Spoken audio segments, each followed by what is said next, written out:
Hello YouTube, Happy New Year. I wanted to take this time before the new year starts and before season 1 starts for TwitchKO to kind of go over my thoughts on how the game launched, how the game is, what they've done great, what they haven't done as well. So I just wanted to take this time to just reflect and also start kind of my content back up. So getting right into it, TwitchKO is so fun. I absolutely love this game. I have been playing it almost every day. Everything just feels good about it. I like playing casual, I like playing ranked, I like going into training, doing all that stuff. It's super fun. I think a lot of people do agree that it is a fun game, so like my bias aside right there, that I do think this is fun, so it's going to influence what I say for the rest of the video. A really good thing is that it's very accessible. We have fighting games nowadays that are $60, $70, that have waves and seasons of DLCs that cost another $20 or $30. And that's suffocating, I think, for most people, and especially for people who aren't fighting game people. Like I bought the Street Fighter 6 season passes, every single one, because I play a ton of Street Fighter, and it's worth it for me personally. But it's not worth it for most people, and then you're just locked out of playing characters, and it's a mess. So now we have one that's free. You can earn the characters for free. You don't have to pay anything. And I think that's huge for getting people to play these games and get into the fighting game community. I also think the control scheme is very user accessible. I know people love to cry like, oh my god, there's no quarter circles, I hate it, and I feel like I've seen that less over, like, since we've gotten to play the game. I feel like it's one of those things that you get used to it pretty quickly. I don't know, I'm not like an old head in fighting game community. Like, I've been playing fighting games for a while, don't get me wrong, but I also started playing Smash Brothers. And, like, when I was a kid, that was the first, like, quote-unquote fighting game I got into. So, like, it's an easy transition back to that. I think the Pulse Fuse is, or not Pulse, it's not even Pulse Fuse anymore, it's the Pulse controls are really nice, especially for players who just don't really want to learn combos. And like, I have a ton of friends who are like, I'm probably gonna only use this because I don't care to learn the combos and do all this stuff. I just want to play and have fun, and that's perfect, you know. There's a part of the community for everyone, genuinely. And then who knows, they might, over time, that might convert them into, oh, I'll play normal controls and do all this different stuff. So it's very easy to get people in this game. It's very easy for people to start playing this game and just try it. Like, the amount of people that have just tried it because I've told them about it. Like, they haven't, not all of them stick around, not all of them like it, but like, it's easy for them to be like, oh yeah, I'll download it and give it a shot. It also, in terms of accessibility, it's easy to get the champions in my mind. They give a lot of the, I think it's like 5 champions off rip, and then you get the unlocks. You get an unlock if you do all the starter challenges, and then you get another unlock, I think, if you duo with someone. So it's very easy to get these champion token unlocks. And then even then, after that, it's fairly easy to farm tokens. Is getting into the battle pass point a bit, but the battle pass dailies are super easy. They're super quick. I would just log on and play like 3 matches, and that's it. I got my tokens, I did my stuff, and then by doing those, most of the time you get the weeklies later. So like, you're just constantly farming these tokens, and it was very easy for me to unlock champions. And I didn't have a point where I was like, man, I wish I had this champion, or I went and lapsed on this, because I was still so new, and I was still like, okay, well, I'm playing these champions. I haven't even tried out half the roster before I unlocked everyone. So it's like, I don't think it's a worry in terms of like, oh, it's going to take forever to unlock champions at different things. I don't think they've said what the new champion cost is going to be. So if that's really high, then maybe I would revisit this point, but I don't even think so. And even then, like, I have 12,000 tokens, and it's still a while, or like 3 weeks till season 1. So even if it's like a 15,000 purchase instead of 10, I have that saved up. There's a lot of cosmetics and stuff that do cost tokens, so for people that really care about that, that's there. But, oh, I'm just actually need to... I'm typing something for my notes. Sorry about that, because I just remembered something to add to my list. So yeah, there's stuff you can spend tokens on. I can see like people spending the tokens, and then champion come out and then they don't have it, and then they panic buy or something. So like, there's still that like monetary aspect of it that can come into it. But I'm not too stressed about it. Like I said, the battle pass is easy to complete. I am done all of it. I think I had 400 matches around that to get it done. And I think the weeklies were bugged this time around, so I didn't even get those weeklies. Which was like the main modality of me getting battle pass XP. The weeklies carrying over, I think, is a really nice thing. I know a lot of games are doing that now. That made it a lot easier and a lot easier to catch up on different things as well. So that was super helpful. I really appreciated that, and I definitely took advantage of it. Matchmaking times are very, very quick, in casual and ranked. In ranked, I'll get to that in a second, because I do have follow-up on that. But it's very quick. You want to get into a game, play, no matter what time that you get in. Like, I have not had a queue that takes more than like a minute. So, it's very easy to find matches, it's very easy to play matches. Matches aren't that long, so it's easy to get diversity and just do a different type of stuff. So, it is a new game. We'll see what those matchmaking times look later. And it also might change with console coming out, so you never know. Speaking on characters, all the characters feel incredibly unique to me. I would play Ahri, and then I would play Warwick, and they'd feel completely different. And no one feels like Ahri, no one feels like Warwick. Like, they're very, very unique. They might have similar playstyles, like, again, Rushdown, multiple Rushdown characters, but they all still feel very, very unique, and but they're still transferable skills. Like different combo routes, like I can go and be like, oh, I'm not going to get a great combo route, but I could probably do a pretty solid combo route with those to cast, depending on the... I can do medium heavy launcher into some sort of down comp, or like bring down combo into supers. But you still have to learn it, and it's still that, like, you still have to get to that point. But that being said, like, playing them and the game plans and all these things you do with them feel very, very unique to me. So they've done an amazing job with the champions, except for one, and I'll get to that. And even then, I think that's just my personal bias. I don't think they actually did a bad job with it. The tournament scene support has been amazing. I'm a huge esports person. I love all of it. I'm actually going to Hokkaido for the Apex finals, and then going to Tokyo for the Street Fighter finals. So, I love esports. Also, I went to Korea last year for LCK matches, so like, I'm a huge esports person out of my core. I'm also going to EVO in May, I think, early May? I need to look it up. I still need to book it. The tournament scene has been amazing so far. They've bumped up a lot of tournaments, and it's been very fun to watch, especially the French scene. Like, the French scene loves to scale.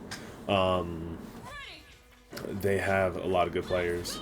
And seemingly, the tournament scene support from Riot has gotten orgs to take a notice and start signing players, especially now.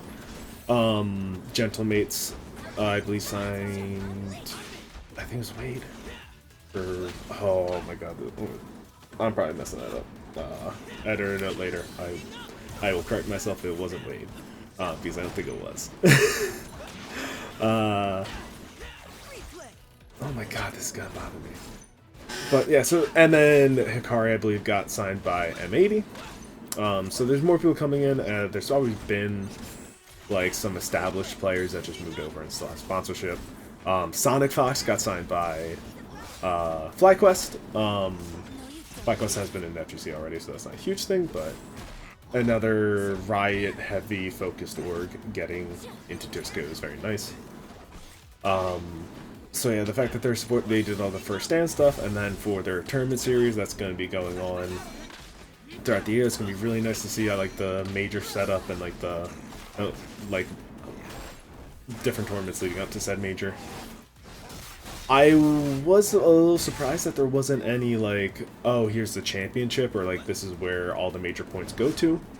But I don't hate it. Like, we just get to celebrate the majors because it's the culmination of the season. So I like, while I would love to have like a overarching story throughout a year, and like going into an invitational, because like I love the Tekken World Tour finals and the ARC finals, the Capcom Cup finals. I think to me that's a really cool part of the scene, but it's not something that like, oh my god, they messed up so badly. So it's been great to see their support, and thank God someone listened and we're getting esports skins again. And so they have an esports skin line, and that's going to be funding stuff. And we like, I feel like in FGC we've asked for so long, like going back to like what, just like I think Street Fighter V did it, I think Killer Instinct did it, and for some reason that just went away. So now we have like a way to directly support both the company and then also the esports scene, which is going to be really, really good. The skins also look pretty cool, like the Arya skin I really like. So those will be in Season 1, and I'm super excited that they're actually listening and doing all this stuff. It's great. Balance, in my mind, has been good. Yes, Yasuo is still strong, Echo's still strong. But I don't think the gap is that large. Which is what I would say like is good balance. I guess there's going to be the favorites, and I think it's going to be very, very hard to balance certain characters, especially like Echo, because Echo has so much shenanigans that he can do, and the mix of potential is extraordinary. And his assists are just both really good. Now that being said, it's been very, like, the balance has been good. They've been definitely quicker for some people than they would like, but they mentioned it because it's the early start of the game. They want to do things quickly. They want to try and balance now and get things into a state where they can do slower balance changes over like just regular seasons and get into their swing of things. So I've been happy with that. Like I said, I think Echo like deserves a nerf, and different systems and stuff can need nerfs, but overall it's been good. Labbing has been fun for me. It's been easy to lab because it's like, oh, it feels like a natural progression of the game. Like, oh, what if I did this? I'm like, oh, well, what if this goes into this? And it's very intuitive. Where I think other games, it's a little bit more flowcharty sometimes. Like I think like Street Fighter specifically. When I don't feel like I lab, I just feel like I do combos that are the high damage combos, and that's it. And I think that is a benefit of 2v2 specifically, and I don't want to like knock on Street Fighter or Tekken or any of those games, because I think just having the combinations make it labbing different stuff of those combinations interesting. And then finally for the good, cinematic was amazing. It was very fun. Like I loved it. I love the League cinematics, so hoping we get more. And then the music bit loves alongside it was really, really good. Getting into the bad, because again, it's not a perfect game. I still love it. It's probably my favorite game out right now. In terms of like a live service game, because I love Expedition 33. I want you to play that too. But starting off the bad, I'm gonna go, I think, with the one that is just personal to me, Teemo. I don't like playing against Teemo.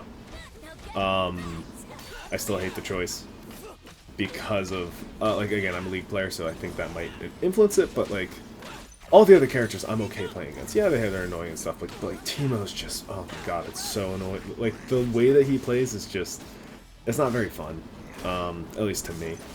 And I definitely have more zoner bias, or like I'm biased against zoners, but like even Jinx doesn't feel that bad to play against. I don't know. I don't know what it is with Teemo. I think it's also probably like the hitbox and like the weirdness with that. Is a tad annoying. But yeah, not a fan of Teemo over here.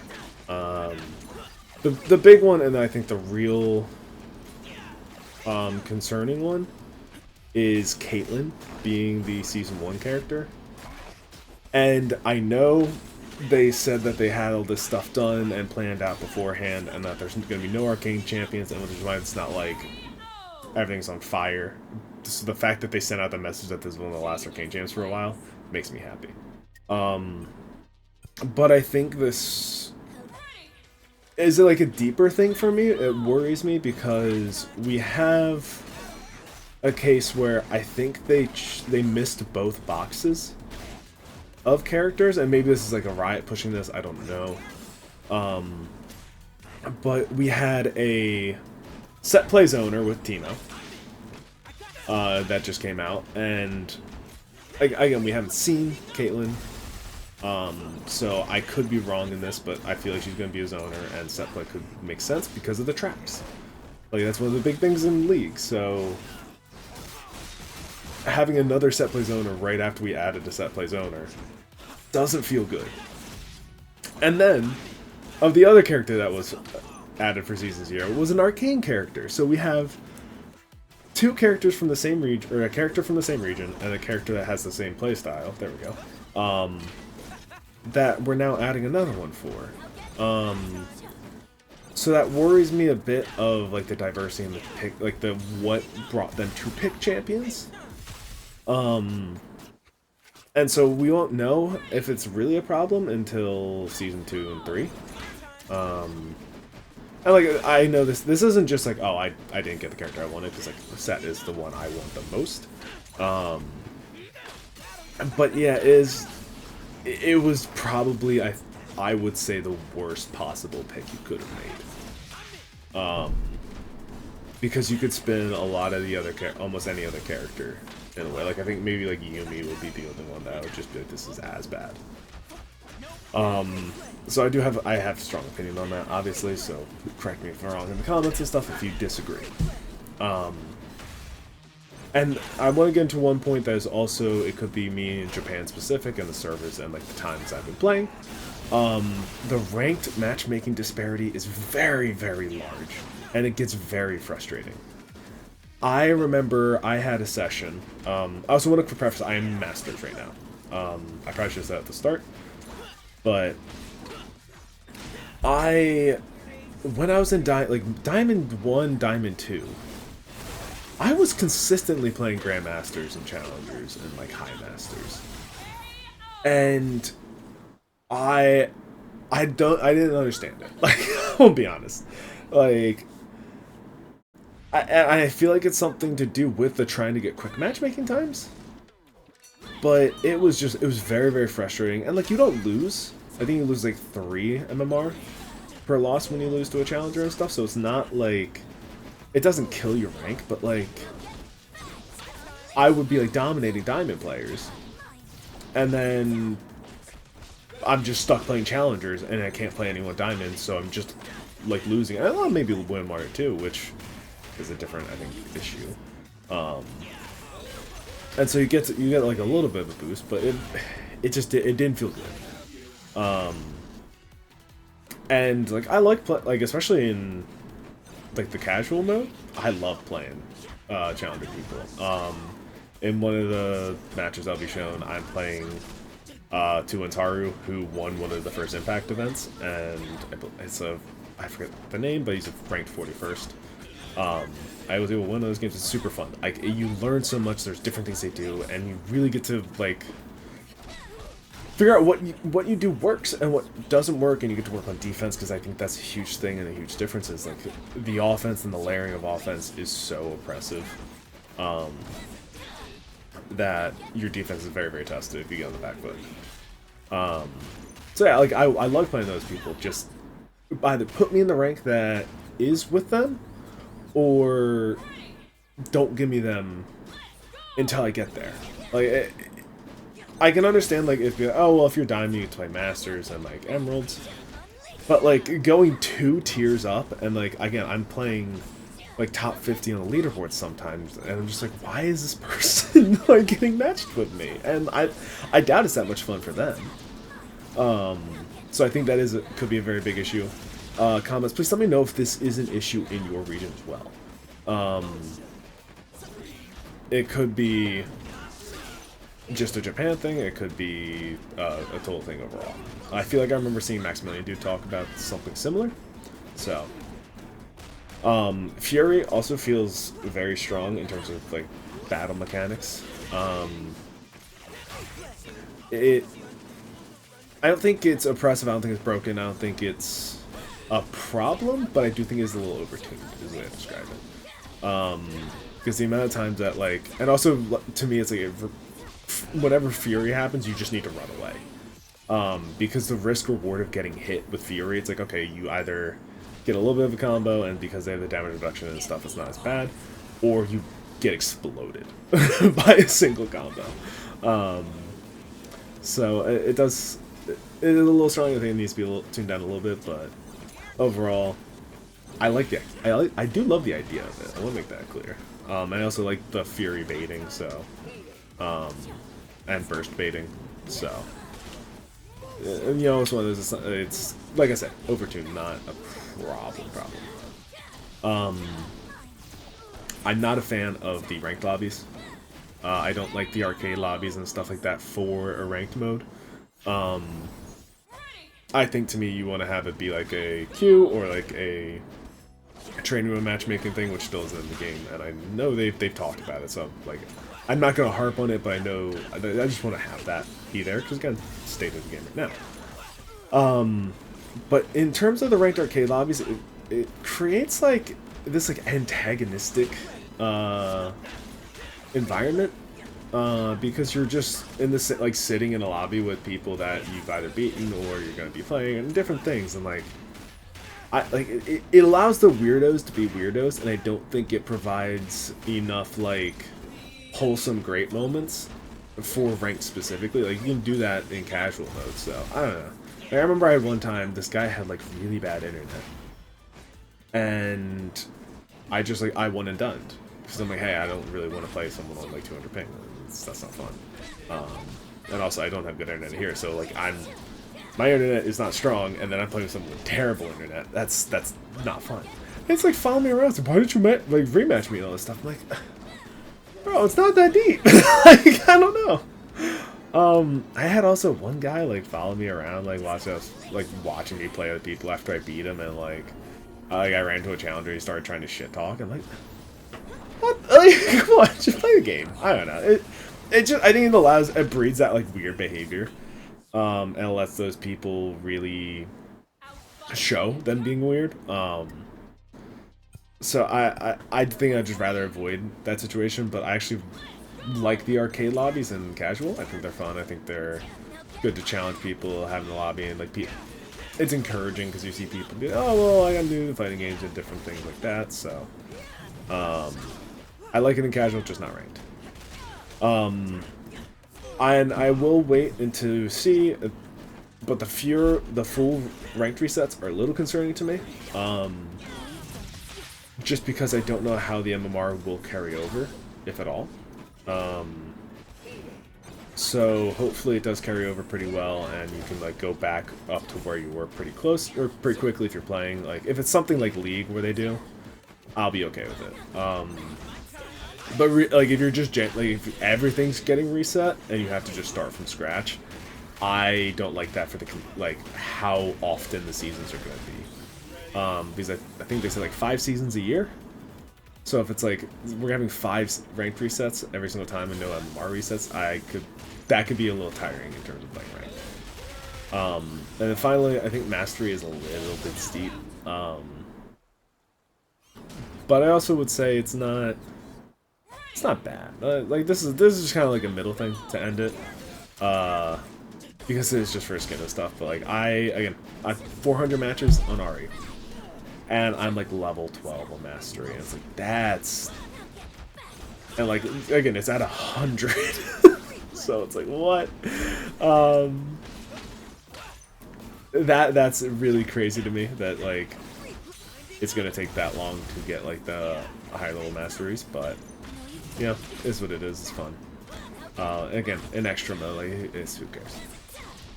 So, that being said, I think it's gonna be it. I might have missed something. I don't really know. I did a notepad of this beforehand just to have things written out for me, but you know, I could miss it, and I could be playing and be like, oh man, I forgot to mention this or that. I really love this game. I want to make more content of it. I want to make more content, especially when I move, because I'm moving soon. Where I'm actually like showing gameplay, different like being able to play and do different things with that. I want to try and compete a little bit. Like I am going to Evo. I'm not going to Evo to win. Like my goal is to get out of pools. Like I'm realistic. I'm not.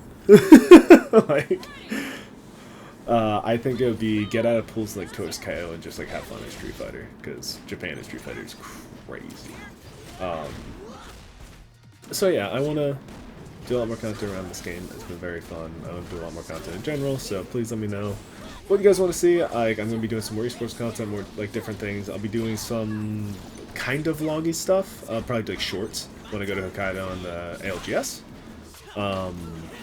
So I'm going to try to have a lot of fun with content this year, and I would hope you join me on the ride. Thank you so much, and have a wonderful, wonderful day or night.